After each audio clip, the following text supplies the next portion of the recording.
Hey everybody, T-Man again, bringing you guys another video, and this is spoiler alert here. This is my Smackdown review for February, what is this here, I don't even know the date, guys. February 16th taping that is going to air on February 18th, okay? I was at this taping live in person, had some great seats. I'm probably going to post some pictures later on Twitter. The results, some of you may have read the results. I actually gave the results to WrestleZone.com.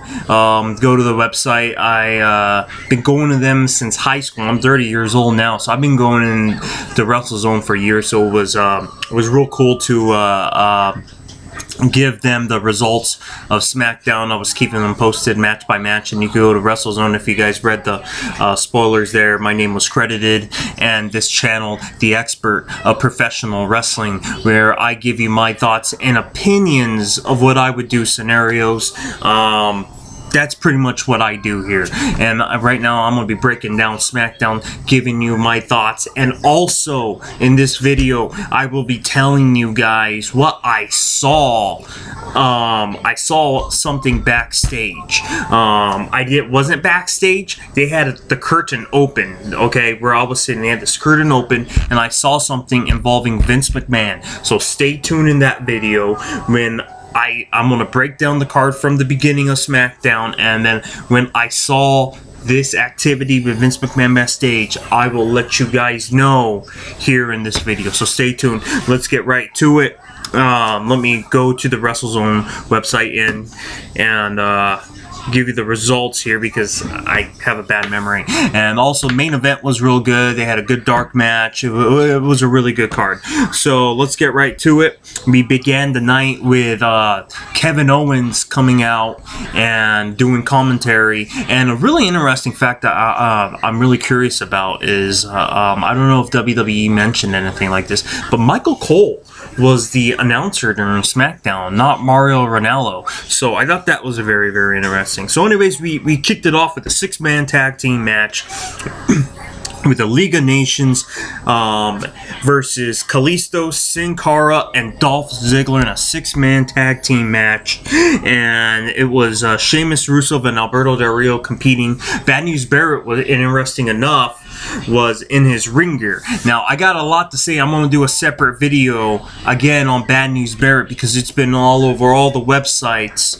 that Bad News Barrett is not going to re-sign with the WWE. He is moving forward. He doesn't like the way his character's been booked. Now, what's funny is I met Bad News Barrett yesterday around 1 p.m. Now, this Smackdown taping didn't start till 7 p.m.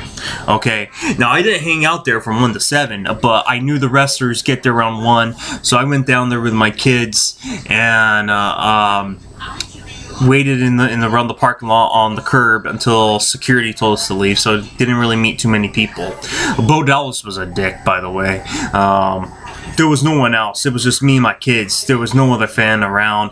Bo Dallas was standing 5 feet away from me, and he completely no-sold me. That didn't even wave to my kids. And my wife, that was my wife's favorite wrestler. She likes the bad gimmicks. For some reason, my wife loves the wrestlers that won't be in the WWE long-term. They're just transitional gimmicks that just leave eventually out of WWE. My wife loves Bo Dallas, and this guy completely no-sold me and my kids, who were the only 3 people there, and I was trying to get my wife's Elite action figure signed by him because that's my wife's action figure or whatever.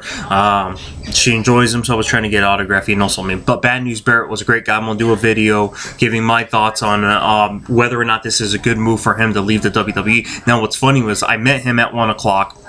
I left around 1:30, and when I got home around 1:45, I went on the websites, and I saw that he's no longer saying that's when the story broke. And I'm like, wow, if I knew that, I would have asked him for some details and give you guys some special scoop. But I didn't get it. So let's get let's get back in the six-man tag match. Really solid match, some good high spots in there, and it's funny, you know, when they break to go to commercial, You really do miss a lot, by the way. Like, when they go to commercial, you actually miss a lot of action. Because you could tell, I was watching when Michael Cole stops talking and they kind of go off air. It's kind of interesting there. So anyways, really solid match. The League of Nations did pick up the win there. I believe Sheamus kicked, who was it? It wasn't Ziggler. Did I write it down here? I know I wrote it down, but you know what? I actually don't like WrestleZone the way they booked it. They didn't completely did my article word by word. For the most part I did. So you know what? I'm going to go back to my original notes on Twitter when I was writing to them. So let's go to that. Okay, sorry about that, guys. Let's go. Okay, Kevin Owens are coming. 6-man tag team match. Yeah, okay. Kevin Owens distracts Dolph Ziggler. Sheamus delivers the bro kick for the win on Dolph Ziggler, building up that rivalry. Second, we go to Team Bad. Tamina versus Sasha Banks. Really good. I thought maybe Becky Lynch was going to come out with Sasha Banks, but instead they're really building that triple threat match already for Mania. I think we all know at this point it's going to be Sasha Banks, Becky Lynch, and Charlotte in the triple threat match at WrestleMania for the women's title. This Tamina-Sasha Banks match, real quick, Sasha Banks wins with a bank statement. Afterwards, Naomi and Tamina were ganging up on Sasha Banks. Becky Lynch comes out, makes the save, and that's pretty much it. Then they go backstage, where Sasha Banks pretty much tells Becky Lynch she doesn't need her help. Becky Lynch pretty much says, well, you know what, you're going to have to learn at least for one night to work as a team when we wrestle Team Bad this Sunday at Fastlane. Okay, moving on. Bank statement, okay, after the match. Okay, here we go. Chris Jericho comes out to the ring, calls out. Okay, now here's something I would do different that I didn't really care for. Again, Chris Jericho calls out AJ Styles. We all saw what happened on Monday Night Raw with Chris Jericho saying that he's gonna answer AJ Styles' challenge on Smackdown. So what happened was he called AJ Styles down the ring. AJ, instead, The Miz comes out, pretty much badmouths Chris Jericho. It was a promo that went nowhere and led to a match which Chris Jericho beats The Miz with the walls of Jericho. Now here's what I don't like. I don't like if they're not going to do another triple threat match at Fastlane. Well, first of all, I'm not a big fan of the triple threat match, but in this case, the way they keep involving The Miz in this storyline between Chris Jericho and AJ Styles, it makes me so mad. If you're not going to do the triple threat match, why is he such in the middle of this storyline? Like, this whole storyline, The Miz has been in the middle of this storyline between Jericho and AJ. And I understand that the better matches are a one-on-one match between AJ Styles and Chris Jericho. No doubt, no dispute there, okay? But if they weren't going to put him in the triple threat match, don't keep involving The Miz like this in this storyline if you're not going to involve him in the triple threat match. The way they kept involving him, what I would have done if you're going to keep putting The Miz in this storyline, I told you guys on my Monday Night Raw review, and I'm going to say it now. What I would have did differently was when, okay, the first week, AJ Styles beats Jericho on Raw, right?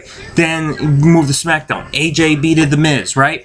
Then the following week or a couple of weeks later on the rematch, he lost to Jericho on SmackDown, right? Then on Raw, I would have had him, instead of beating The Miz again, I would have had The Miz beat him. So now he beat both guys his first week. And then the second time he faced both of them, he lost to both The Miz and Jericho. Then we move to Fastlane. And we have a triple threat match with AJ Styles beating both The Miz and Chris Jericho. Moving on to WrestleMania. And having Kevin Owens versus AJ Styles for the Intercontinental title. A match that was still the show. But I'm tired of talking about that. They're not doing it. So, I mean, I'm sure we're going to see AJ Styles and Kevin Owens, I hope, for the IC title. But that's what I would have did there. You know, I mean, if the plan was never what they're doing right now was just a one-on-one match between Jericho and AJ, which is going to be good, and which is going to probably still the show a Fastlane, no doubt about it. I I mean, that's going to be one of the best matches on the card.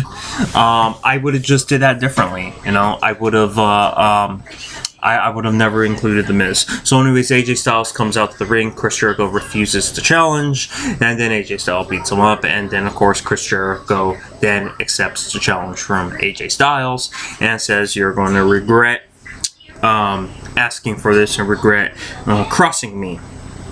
Okay, then we move on to backstage segment, a very funny backstage segment between Dean Ambrose and Roman Reigns, where Roman Reigns pretty much tells Dean Ambrose, what was the deal with Monday night? No more of that dirty deeds joke, which you did, you know, teasing that you were going to do the dirty deeds on me. No more. We got to focus on the Dudley Boys. They're bad. The Dudley Boys are probably, you know, the meanest tag team in the WWE, and they're on a mean streak right now.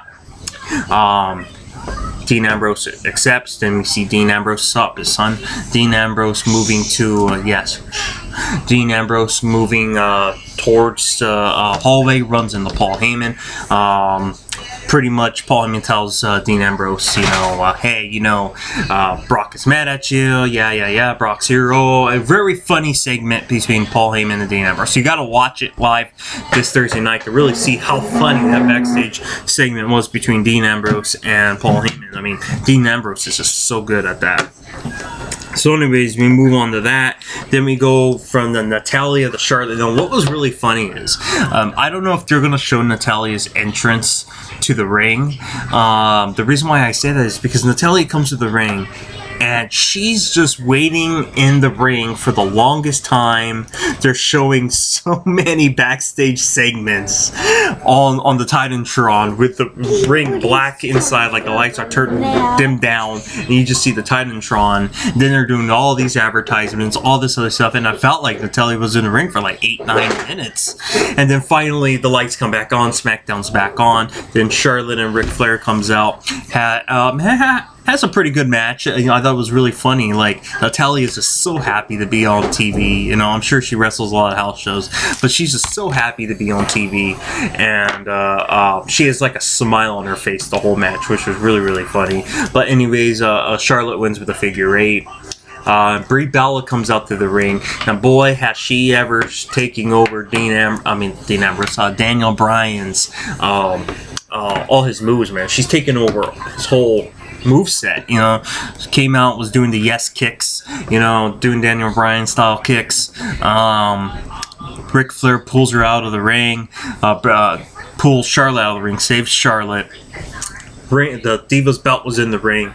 Then Brie does the yes chant with the Divas title, and it was a big it was a big pop. I mean, when she started doing that yes chant, I'll tell you, one of the biggest pops in that arena, you know, being there live, was Brie Bella had one of the biggest pops, and Brock Lesnar obviously had one of the biggest pops, followed by Jericho. I would say Brock and Brie was pretty even as far as biggest pops of the night, no doubt about that.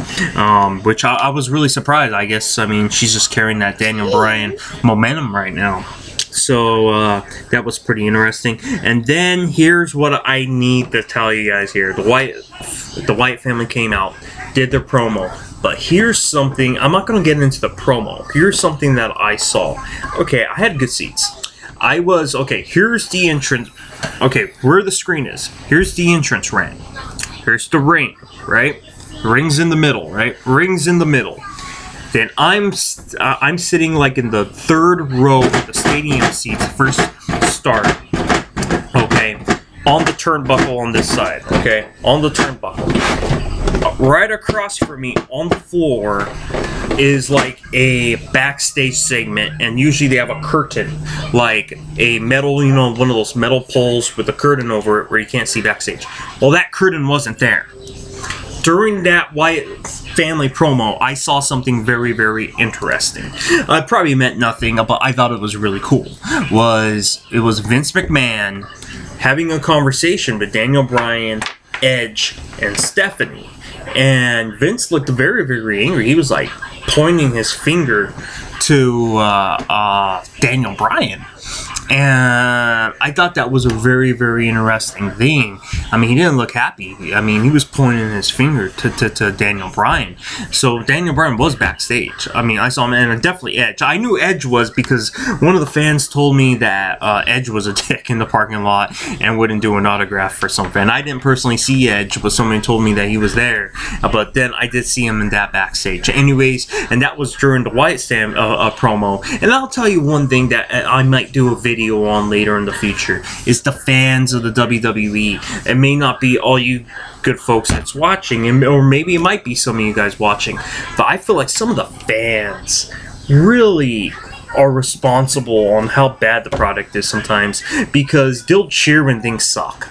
They'll cheer when things suck, and then they'll do things that's really stupid. Bray Wyatt, one of the greatest promos ever in WWE. I'm not saying this promo was one of the best promos, but he's one of the best promo guys.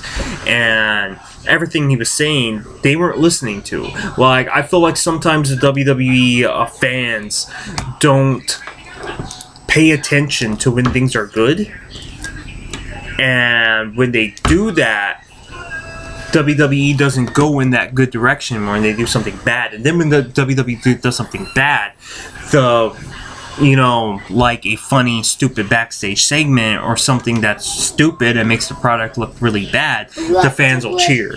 Or they'll say yes. Or they'll say this is awesome when it's just a basic match. Like, WWE's never going to change. WWE's never going to do things when they chant this is awesome when it's not. Or just saying things just for they can be acknowledged on camera or be acknowledged or feel like they're a part of the show. I mean, feel a part of the show when things are good. Don't cheer and don't do things when it just sucks. So anyways, they're doing the Austin What chant with every, and like, I was turning my head. Like, I'm trying to enjoy this great promo from Bray Wyatt, talking like I've always loved the God mythology and the Titans, and that's what he's talking about, with the whole thing going on with the Big Show, Kane, and Ryback, talking about how the Titans will fall this Sunday, and I'm trying to listen to every single little thing Bray Wyatt's saying, that the fans all around me saying what, and I'm just shaking my head. Like, I mean, sometimes the what chant's okay, depending on what the promo is, depending on who's cutting the promo, but I mean, Bray Wyatt's promos is promos you need to listen to.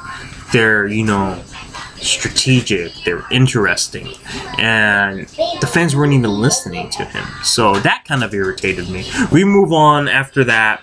That was pretty much all that was. It was just a promo. Then after that, we move on to another backstage segment, continuing the backstage segments between R-Truth and Goldust.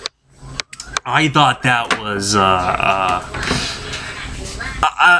feel like this is a ripoff, I feel like WWE's completely ran out of good ideas. Do I like the team of Goldust and R-Truth? Yeah, fine, it's cute, it's whatever, I understand that they're both old vets that have nothing to do, so let's pair them up together as a tag team. And I like when you don't have nothing to do with a certain amount of guys, I'm completely okay with putting them together as a tag team and building the tag team division. I like having a lot of tag teams. I don't like just having 3-4 tag teams. I like having a lot of tag teams. But what I don't like is what they're doing with this Goldust R-Truth is, yeah, it's funny. We understand. Goldust does some funny things. But they're doing, this is the exact same stuff they're doing what they did with Goldust and Booker T. Like the exact same thing. How Goldust interrupts a date, jumps in the bed, it keeps popping up, interrupting Booker T wherever he goes. He's doing the same thing with R-Truth. The exact same gimmick. The exact same thing he did with R-Truth. I mean, with Booker T, he's doing with R-Truth the exact same thing. Showing up, R-Truth keeps saying, no, I don't want to do it. And eventually he's going to do the tag team. This is the exact same thing they did with Booker T. They're like, oh yeah, well, we scared away all the fans that watched back then, so this is going to be brand new for the fans who are watching today because they haven't seen this crap. Oh, it was funny the first time with Booker T. It's kind of funny, with R-Truth, but stupid. So anyways, we move on to the main event. Roman Reigns and Dean Ambrose versus the Dudley Boys. Solid match. Pretty much was like a no contest, maybe a DQ or something, because Brock Lesnar comes out, attacks Dean Ambrose from outside, referee throws the match. Dudley Boys, you don't even see what happened to them. They just take off. They leave the arena, and then it's pretty much Brock Lesnar, Roman Reigns, Dean Ambrose, all going at it. And what was cool was Roman Reigns went for the spear on Brock Lesnar. Brock moves out of the way, almost gets Dean Ambrose, but stops. But then Dean Ambrose grabs the head, goes for the dirty deeds. Roman Reigns blocks it. Samoa drops Dean Ambrose, so they did collide. Brock Lesnar comes around and F5s Roman Reigns, being the last man standing in the ring. Then all of a sudden, Triple H's music hit, gets a big pop. I don't think anyone in that Smackdown was expecting Triple H to come out. He just comes out to the ramp, holds up the WWE World Heavyweight title with Brock Lesnar staring down Roman Reigns as Smackdown goes off the air, which I think it's really funny. But when you go to Smackdown taping, they still show the little symbol showing you that it goes off the air. So after it goes off the air, Brock Lesnar leaves the arena. Dean Ambrose, Roman Reigns entertaining the fans, like doing like a funny little skit where they make up in the ring, and then they were gesturing beers, like let's go get beers together, and doing funny little things. So they hug and make up after they fought each other in the ring. Then this is after SmackDown went off the air, and then Dean Ambrose grabs the microphone, says, "Hey, you know what happened to the Dudley Boys? They cowered away. We have unfinished business with them." Calls out the Dudley Boys, and it wasn't a dark match. Okay, here's something that somebody tried to maybe trump me. When I went back on the WrestleZone website, my article, my information's on there. I was credited for the results, and then it said, "Oh yeah, what happened after SmackDown went off the air? There was a dark match between Roman Reigns, Dean Ambrose against the Dudley Boys again." No, it wasn't a dark match. What I said in the original results is what happened. What you see on that second article on WrestleZone saying, "Oh, what happened after SmackDown went off the air?" That part wasn't true. It wasn't a dark match.